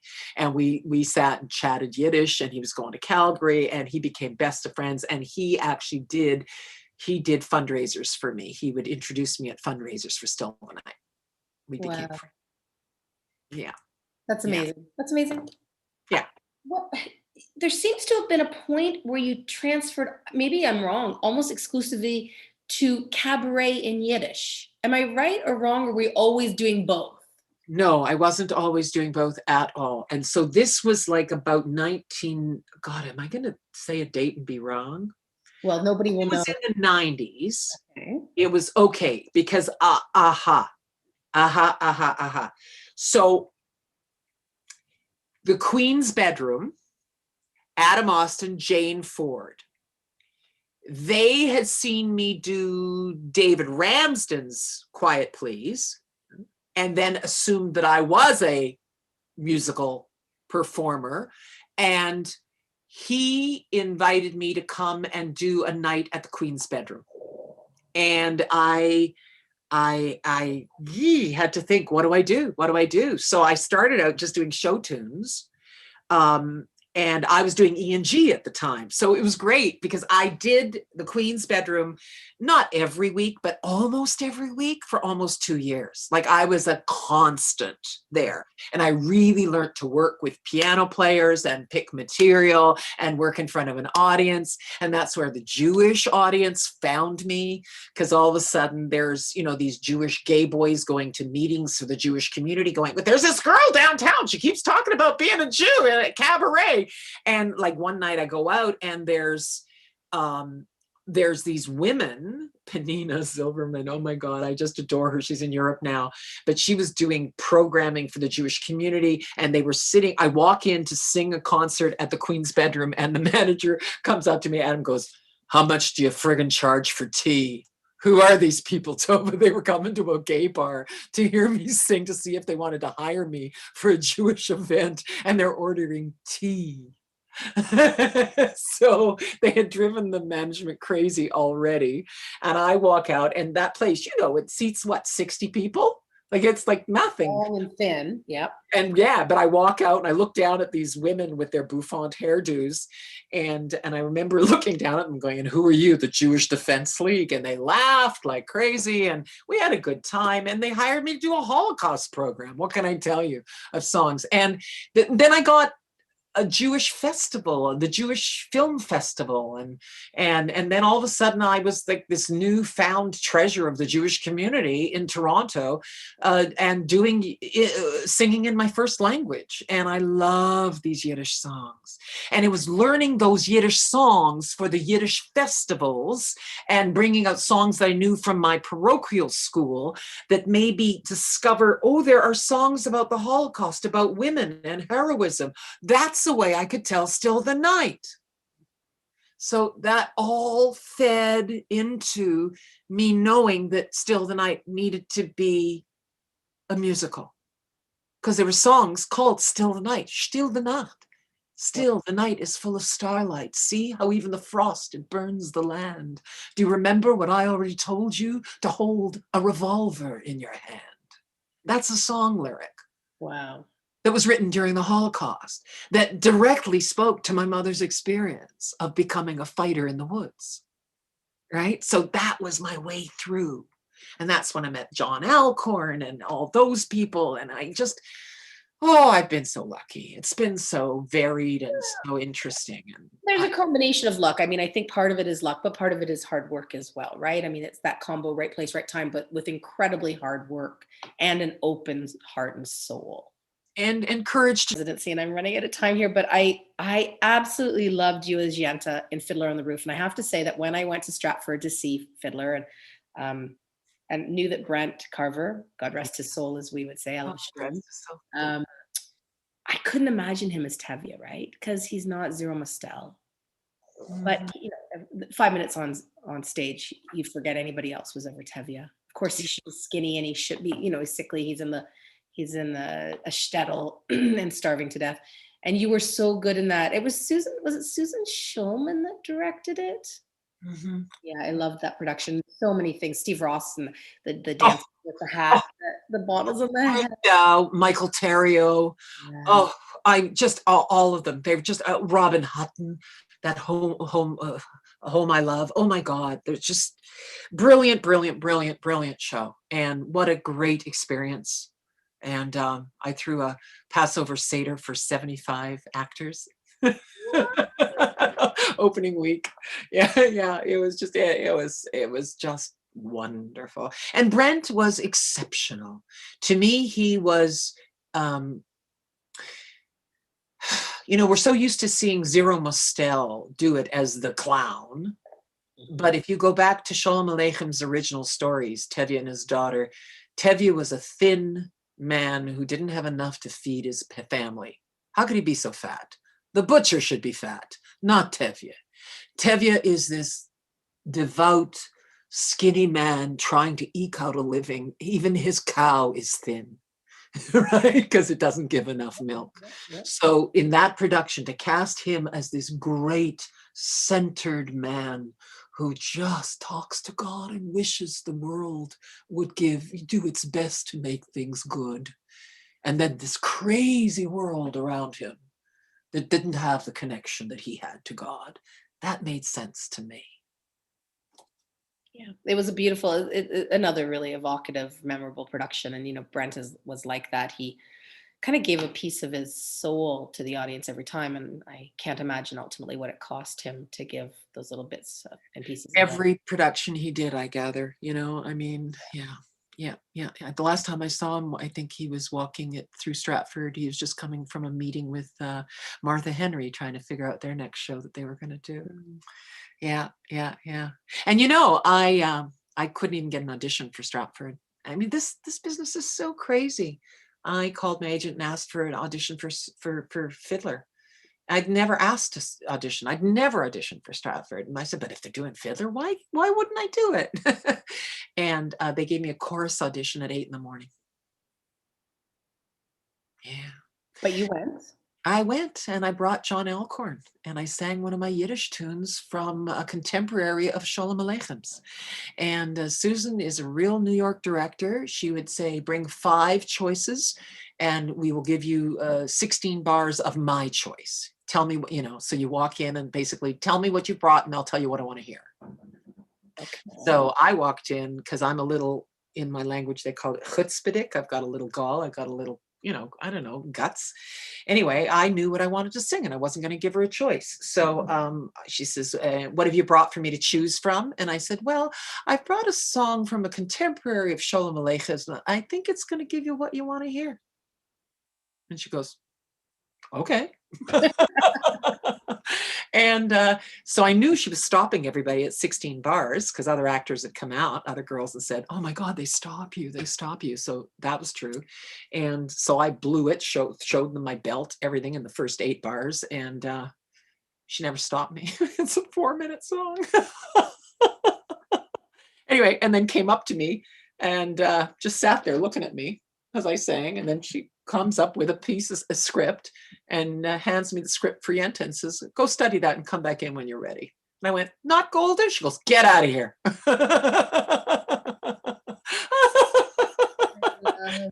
Really, like I said to my agent, what am I auditioning for? Golda or Yenta? And he goes, I'm telling you, Tova, it's a chorus audition. I got you in with the dancers. I'm sorry. That's the only way I could get you in. Anyway, we did it. It was good. It was good. And they let me do Gilbert and Sullivan too, which was great fun. Oh, I didn't see it. So which one did you do? We did the production of Patience, and I played Lady Jane, who does the recitative with the cellist. Oh, so good. So much fun. And I got to do a duet with Bruce Dow. Lovely. None of that is bad. None of that is bad. None of that is bad.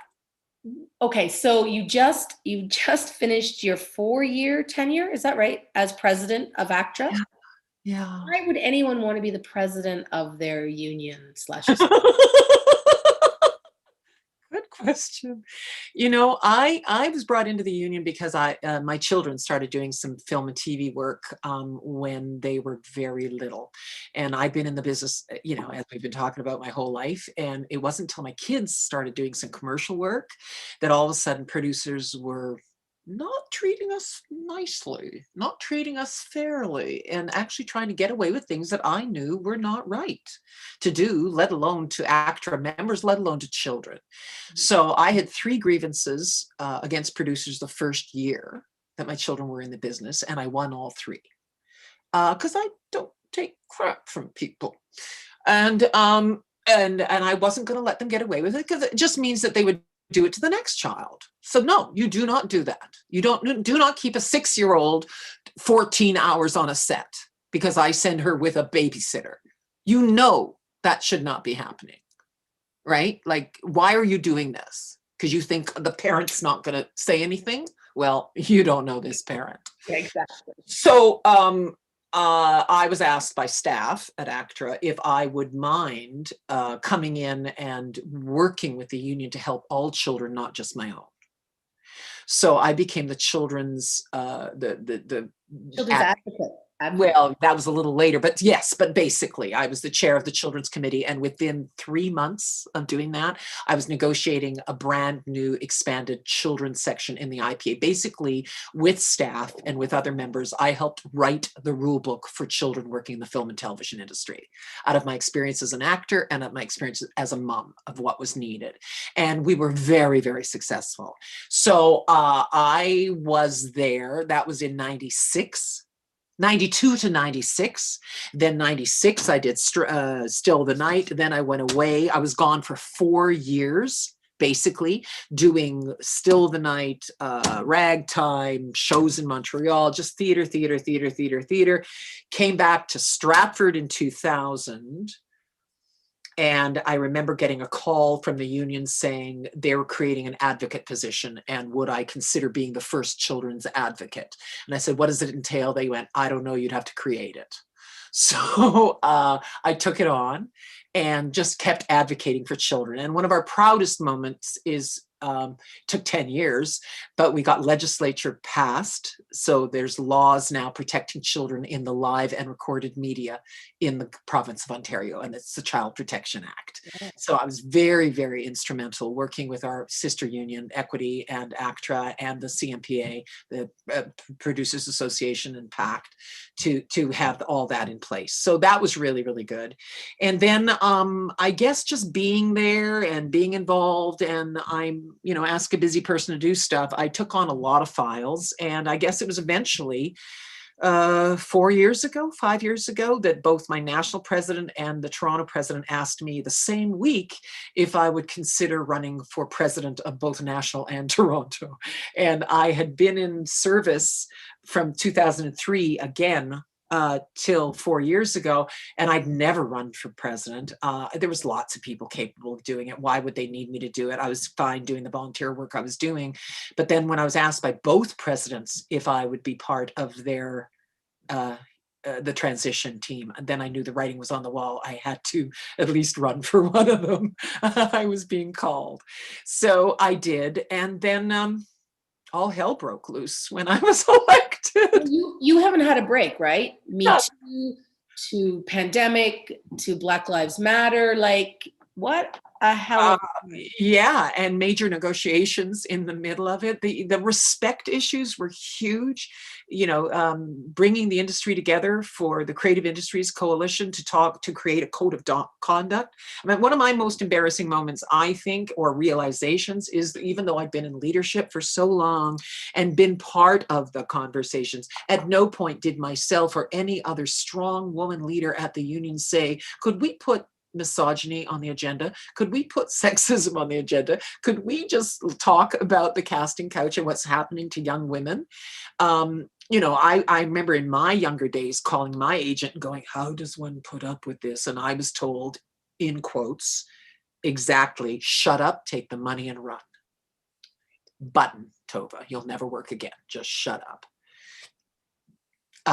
It's something that, when you actually sit back and think about it, that women I can't talk to a group of women who, haven't all been abused or come onto or sexually assaulted. I mean, 4 out of 5. I just, you never see a woman who says, "What? Nothing's ever happened to me. Guys always treat me with respect."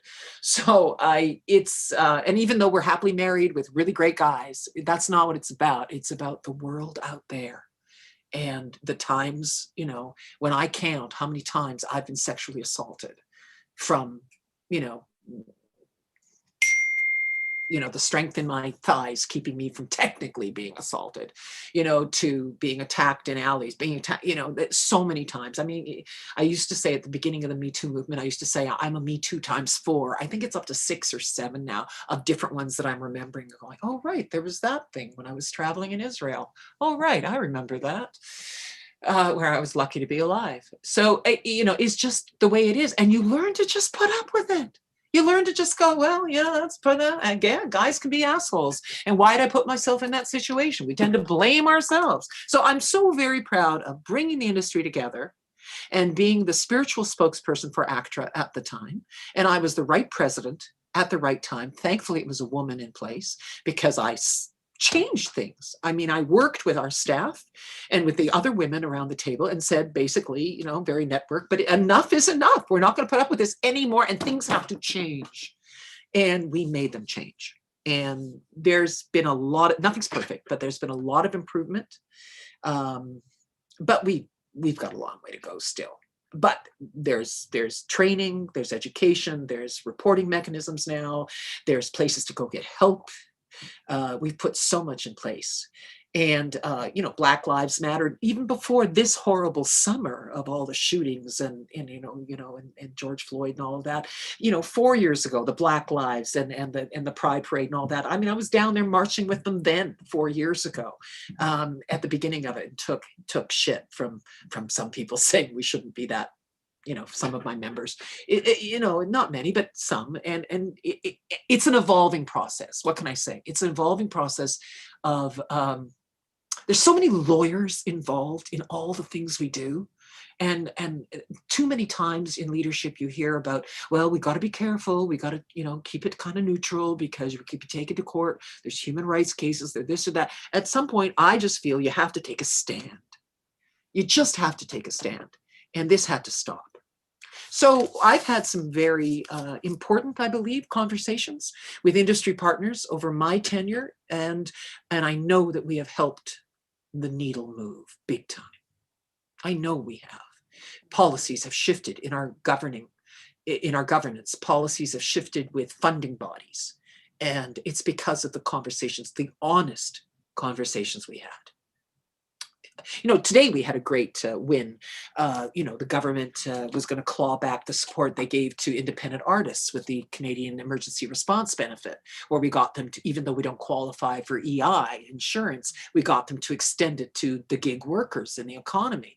And here they were going to, on a technicality, going to claw it all back from people who make less than $5,000 a year sometimes, and on, net or gross income, and on average, actors make so little.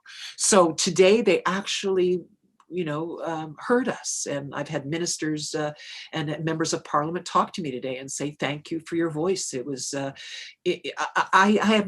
a daughter of survivors. I have no problem speaking truth to power. Just listen to me. I may not be the smartest person in the room, but it doesn't make sense what you're doing to us. And if we can talk to them and make them feel it, and make them feel our pain as artists, we are so undersupported. And I know you pull magic out of the hat at the fourth line. My God, what we do for artists, for audiences and actors for so little money, it's beyond me. It's beyond me. At any rate, I'm sorry, you didn't ask me a question. No, I asked you about why you would take it on. I think I understand the passion. Well, because at some point, you want to be part of the important conversations. I think that's partly. Not everybody does. And that's what's interesting about people like you who do want to be part of the important conversations. You see, I actually don't think that's true, because a lot of people want to be part of that conversation, from the sidelines. They want to be part of it. They want to be heard. They want to, what do they call it? Quarterback, armchair quarterback. Armchair quarterback. They want to sit on social media and they want to give you every opinion of what's wrong, but get in and do the damn work where your opinion makes a difference.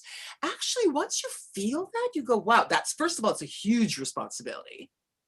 And so you can't just be full of ego going, well, I think this is what it is, so this is the way it should be. You have to be talking to people. You have to pick up the phone. And that's the way my presidency has been. I know we're in the day of emails and all that, but I'm a phone person. And I've had so many people say that, oh, yeah, Tova actually picks up the phone and calls you. Like if somebody, I owe 2 calls today to members, they write you and they go, could you explain this to me? No, I'd rather talk to you so that I can actually make sure you understand it. Lindy's going to love that you say that, because I am the queen of the phone too. I love phone call. I love the subtleties that can happen in conversation on the phone. But then you have to keep copious notes of your conversations, because you have to have some record of what you said and when you said it, because God forbid there should be a legal case. You do need to know what advice you gave and what you stood for, what you said. And there's lots of things you can say as an actor to an actor, a mother to a mother, that you can't say in an email. For sure. I wanted to ask you about, at this point in your career, because I know we're gonna go to Q&A now. I've kept you, and I could go on for hours, and you've been so amazing. But I want to know, is there anything that you haven't done yet that you're burning to do?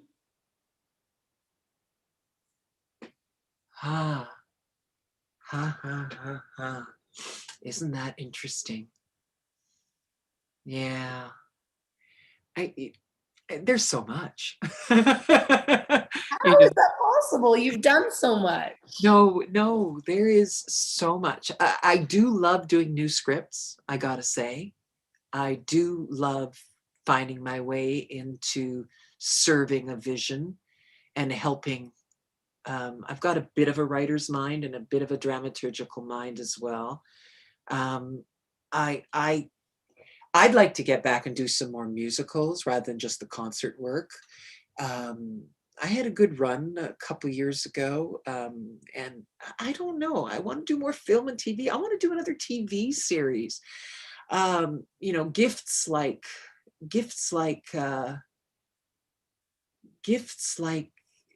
the mum in Tough Shoes and the mum in The Jazz Singer. Mm-hmm. Such incredibly different women and such different strengths. And I loved both of those women. And I just did a film for Charles Officer that was in in TIFF, called Achilles Escape. I played the head of a Greek mafia family. Oh. And, I just finding ways in where you get to take these broadly written devices. Like it was a one scene role, 5-minute scene with the lead, and find the humanity in it. Like, who's the woman? You could play her just as this tough thing, but no, I decided to play her as Christina Onassis and a mother. Like very, very cultured, very moneyed, but also a Greek mother, but she can kill you. Yeah. With a smile. Well, I can't wait to see that. That's amazing. The Toronto Star called you an artist that Canadians should celebrate. I don't know if you know that. Sid Edelman.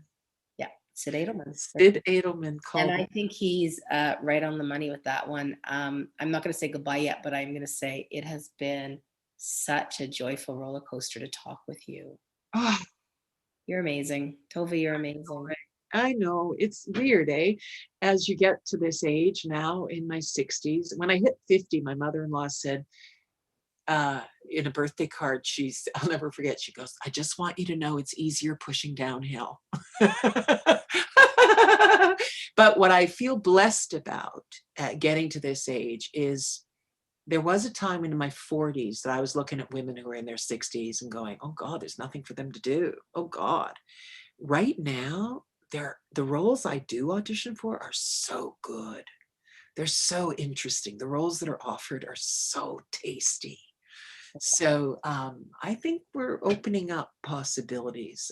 Ageism is still there, but they're tasty. I'm not, they offered me something this week to audition for something for a little granny part. And I went, no, it's not that I look so young, but I'm not going to get it. I don't have that vibe. I'm not a sweet little granny. No. Don't ask me to do it. I'm just going to say before Lindy starts asking questions is whatever you're doing with that hair in COVID, your hair is spectacular. You have the best pandemic hair of anyone I know. Well, it's so long. Look, so do you know the trick? Let me tell you something. This is, I put the color in. This is what color my hair used to be. I remember. I've seen the photos. And the silver is what it is now. Gorgeous. Your hair looks amazing. Oh, thank you. Thank you. All kinds of other talents, but your hair looks amazing in COVID. Lindy, do you have some questions for La Tova?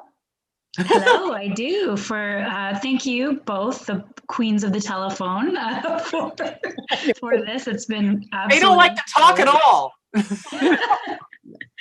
I do. So the first question comes from Lynn, and she asks, Theresa, has the bad treatment you experienced by that teacher at U of A informed how you live your life now and deal with such behavior? I know you talked a lot about that in your work with ACTRA and such, but I wanted the opportunity for you to answer that for Lynn. You learn from every difficult experience you have. There's so many that have informed me, but that wasn't my first, and it wasn't my last. I'm sorry. I don't want to. I'm okay, right? I mean, maybe it's the therapy I've done. Maybe it's the theater has saved my life, but or being an artist and being able to express emotions and live through it, other lives and know that whatever happened to me isn't the worst. But I was sexually abused as a child. Many of us were, and. So when that happened and this older man, wanted to use his power as a teacher, it didn't shock me. It didn't ruin my life, but it made me go, fuck you. Do I need your piece of paper? No, I don't.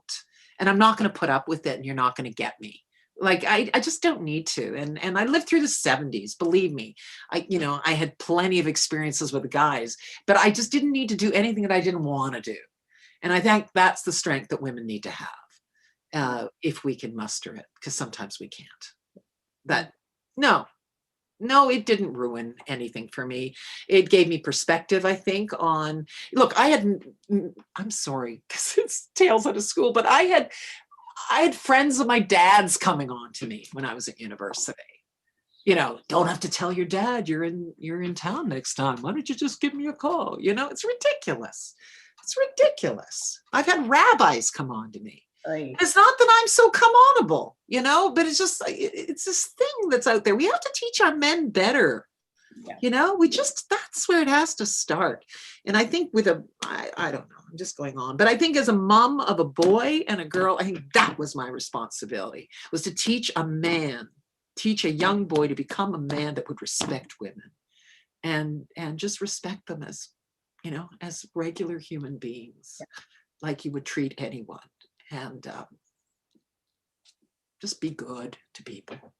Good. It's simple, isn't it?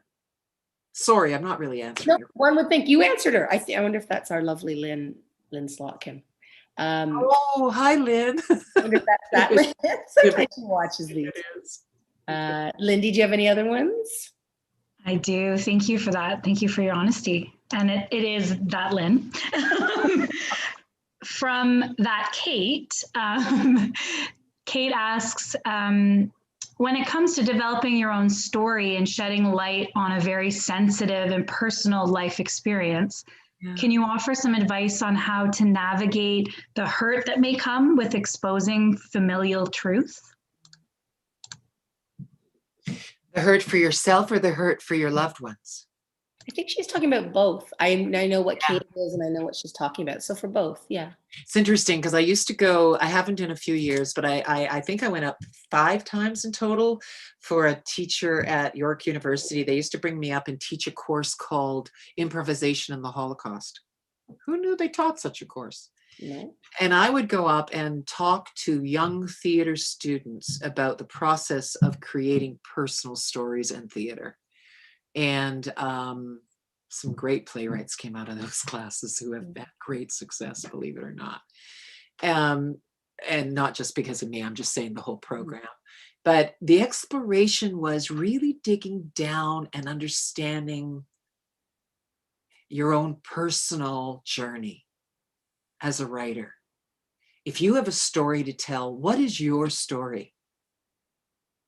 And this is when you're being a creator, right? Not just a vessel for somebody else's words. What is it that you need to share with the world? And it can't, what is it? And you may not know until you're finished writing it, but there's got to be a reason you're telling those stories, whether it's in a, you know, in a circle with your friends, or in a reading group, in a book group, or whatever, or picking up the phone and talking to Kim. I need to talk to somebody about this. You've got something to share. Other people are going to learn from it. And the more, what I learned is the more specific you are, the more absolutely truthfully to you are to where you're coming from, the more universal the message becomes, because you're not alone. Whatever you've experienced, other people have experienced it too. And that's when it becomes relatable. So dig deep, and I think it exercises it. I think if you really go into the pain, it's not going to stay with you. If you avoid the pain, that's why I sat with a bottle of bourbon and drank, so that I could sit and cry easier and get it out. Cry, have a good cry, and then see, once you're depleted, what writing comes out. You know, just don't ignore it. Don't get away from it. Don't avoid the pain.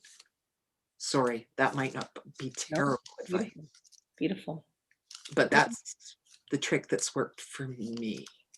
And when I've researched other shows that haven't been personal, like I wrote a show called The Jewish Radio Hour, you know, I went and I interviewed people for 6 weeks. I interviewed the performers who had been on those radio shows in the 1930s, and they were ancient, and they had stories to tell. And I would sit and I would just wash, and I would record, and I'd go, oh my God, I love you. I love these stories. You're touching my heart. And that's when you know that the stories that stay with you that you need to share. I think you just described fourth line theater and the work we've been doing for almost 30 years in terms of those exact stories, sitting with the elders, sitting with the people, and collecting those stories. The truthfulness and the authenticity will quite often ride above the pain and the fear that people have about it. You know, the stories my mother told me, the stories that I grew up with my whole life, that ended up being Still the Night, the first thing I ever wrote, you know. And then, of course, the third piece that's had a good little run is Bella, the Color of Love, about Bella Chagall. I mean, but that was a collaboration with Mary Kerr, who is an expert, you know, in art history and theater history and all of that. And me, I was listening to the stories of a Jewish woman who had survived the Holocaust, living in the shadow of her husband, and that dialogue. Giving everything up for her husband, right? Everything up. Yeah. And yet becoming the stage manager of his life. Yeah. You know, nothing left the studio. She was the smart one, right? He had the talent, but she knew how to package it, right? Yeah. Incredible, strong women. So good. And yet the regret, right? The regret of what she'd given up. Yeah. Yeah. Lindy, do you have any other ones? I do. I have one last question. So Theresa, when do you feel most fulfilled artistically? On stage, in rehearsal, when writing, when singing, somewhere else? They're all fulfilling. They really are. There's no better. I love a concert when it's going really well and the audience can't stop talking back to you. It's like, okay. I love it. And not just, you know, the cabarets on Church Street. I know you've been there, Kim, but those are fun too, right? When there's that crazy rapport that's so easy. There's nothing, you know, it's like you can do whatever you want. That freedom when you're not in a musical and you can just sing it the way you want it. And you know what? You want to do a different ending. and you want to sing that chorus again because it felt so good. You want to revisit it again. I love working with jazz players for that reason. I love, listening to what they give me and just being totally enamored with that musical line that I hadn't heard except in performance, because you don't rehearse with jazz players, right? You rehearse with the pianist. That's about it. And then you get all these side guys coming in and it's like, wow, oh, this is so good. I love you. So that is so much fun, that is so much fun. Film and TV, I gotta say, I've been lucky. I did quite a bit last year, but the more you do, the easier it becomes. But when you're not, when you're not in the groove, but I think you could say the same with theater. When you're not in the groove with film and TV, it's really scary because you go in with no rehearsal. You have to learn your lines on your own. You're making choices in film and TV because you're not talking to the director unless you're number 1 to 5 on the call sheet. That's it. You're the specialist. They hired you. The audition was the chance you had to talk to them. Come in and just do your stuff, right? So, I mean, I like to make sure I'm in the ballpark. So, I don't know, with Charles, I had an opportunity to, like, about 4 months before we had filmed it, I shared some ideas I had. And he goes, see, I knew you were right. And he just supported my choices. So that was cool, right? Could have gone anyway, but he was okay with it. And the choices I made. I love film and TV when it's running, but theater's the best. Theater's the best. The rehearsal room, when you're figuring stuff out and you're getting there, there's always that tipping point, right? Where it's struggle, and then it starts to hit a groove. And I never know when it's going to happen, but when you start to hit that groove and things start falling into place and you can just ride it, that's the best. That's the best. I like rehearsal better than performance, believe it or not. I believe it. I mean, I think you're amazing at performance, and you've got to do cabaret again at some point when the world rights itself. But I'm with you about the room and process. I love process. Yeah. And that's why I love auditioning, because to me, it's a process. Like, going in and auditioning for you and Maya that time with that poem stuff, like that was so exciting to me, right? That she had written that. Right? That she had written that, and to find it and to go, oh, just trust her, go with it, because it teaches you the musicality of that. And it was so much fun, and I never really worry about do you not get. Just go in and play with people, because it always comes back to your benefit later. I agree with you. Lindy, do you have more? That is it for the Q&A session. Well, I have just had the best time tonight. You make a pandemic so much better. And this has been great. I don't know. We could just go forever. I know we could. Thanks for those insightful questions. That was really interesting. You caught me off guard a little bit. It was good. I didn't mean to catch you off guard at all. In a good way. In a good way. I knew little tiny bits. I did a little bit of research, and then I wanted to dig deep into you, because you really are, you're a tough broad, and that is like the best compliment. And that is interesting in our world, right? That you've had as much success as you had when you don't hold your tongue, when you are strong.